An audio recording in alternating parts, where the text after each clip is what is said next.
हाँ माँ। अच्छा माँ, क्या आज तुमको खाना भी नहीं दिया भाभी ने? ये भाभी के अत्याचार ना दिन पर दिन तुम पर बढ़ते ही जा रहे हैं माँ। और इसके अंदर सबसे बड़ी बात तो ये है कि भैया कुछ बोल ही नहीं रहे, कुछ कह ही नहीं रहे भाभी को।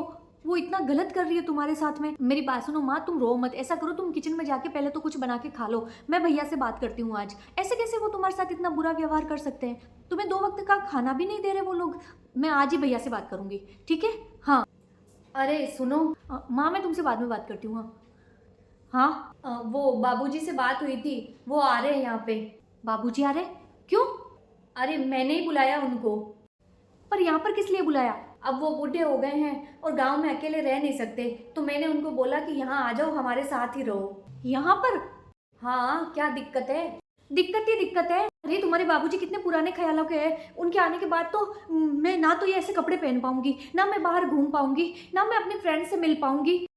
अरे नहीं, ऐसा नहीं है।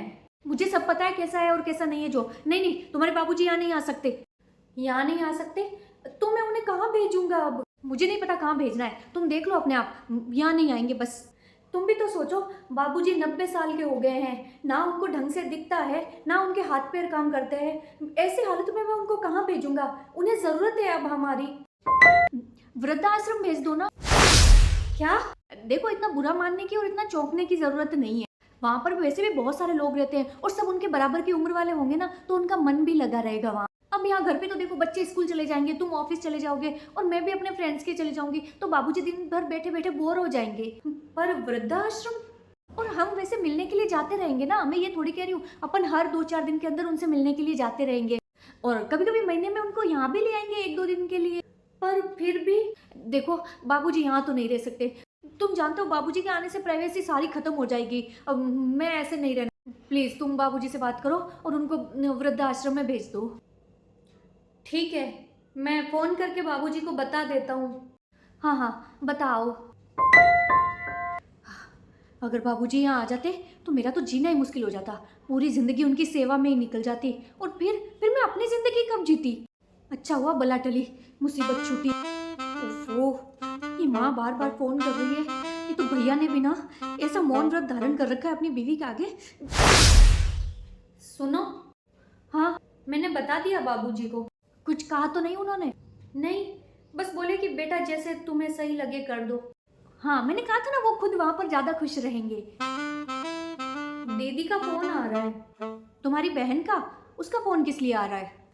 लगता है बाबूजी ने उसको बताया होगा वृद्धाश्रम के बारे में, तो इसीलिए किया होगा। स्पीकर पे करो तो। हाँ दीदी। भैया, ये मैं क्या सुन रही हूँ? आप बाबूजी को वृद्धाश्रम भेज रहे हो? नहीं भैया, ऐसा मत करो। उनकी उम्र तो देखो। वो दीदी, ये आप गलत कर रहे हो भैया।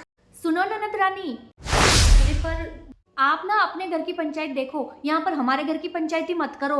भाभी, मैं तो सिर्फ ये कह रही हूँ कि बाबूजी को इस समय आप लोगों की जरूरत है, आप उन्हें संभालिए। बाबूजी को कैसे संभालना है, कैसे नहीं संभालना है, वो हम अपने आप देख लेंगे। आपके ज्ञान देने की जरूरत नहीं है, ठीक है? काट दो फोन। भैया मेरी बात तो सुनो। अरे मैं कह रही हूँ काट दो फोन। क्या सुन रहे हो इनकी बातें? हम देखेंगे ना बाबूजी के साथ क्या करना है क्या नहीं करना है, जो ये थोड़ी बताएंगे हमें। काट दो फोन। बड़ी आई ज्ञान देने वाली। अरे हमें पता है ना क्या करना है क्या नहीं करना, क्या सही है क्या गलत है। हाँ माँ। क्या? भैया भाभी आपको वृद्धाश्रम भेजने की बात कर रहे हैं? माँ, ये भैया पागल तो नहीं हो गए?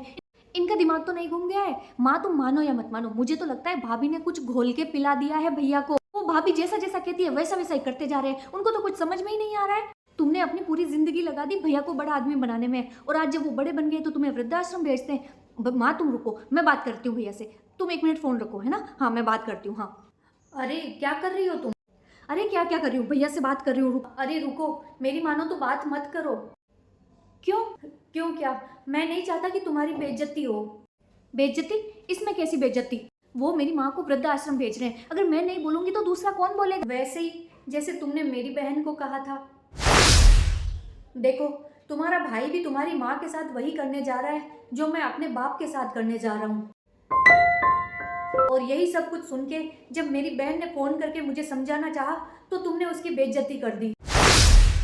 उसी तरीके से जब तुम अपने भाई को समझाने जाओगी, तो मैं नहीं चाहता कि तुम्हारी भाभी तुम्हारी भी बेइज्जती करे। क्योंकि रिश्ते तो वही है, बस समझने का फेर है। उधर तुम्हारी माँ है, इधर मेरे पिता, और इन दोनों की ही बहुएं इन्हें अपने साथ नहीं रखना चाहती। इसलिए फ़ोन मत करो, उनको उनके घर की देखने दो। मैं वृद्धाश्रम में बात करके आता हूँ। सुनो जी, आज जब खुद पर बीती तब समझ में आया कि मैं कितनी बड़ी गलती करने जा रही थी। मुझे माफ़ कर दो।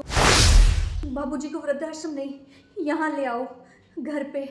क्या सच में? हाँ, मैं आज ही उनको गांव से जाकर के लेके आता हूँ, और फिर तुम्हारे भाई भाभी से भी बात करने चलेंगे। अगर हम दोनों मिलके समझाएंगे तो वो ज़रूर समझ जाएंगे।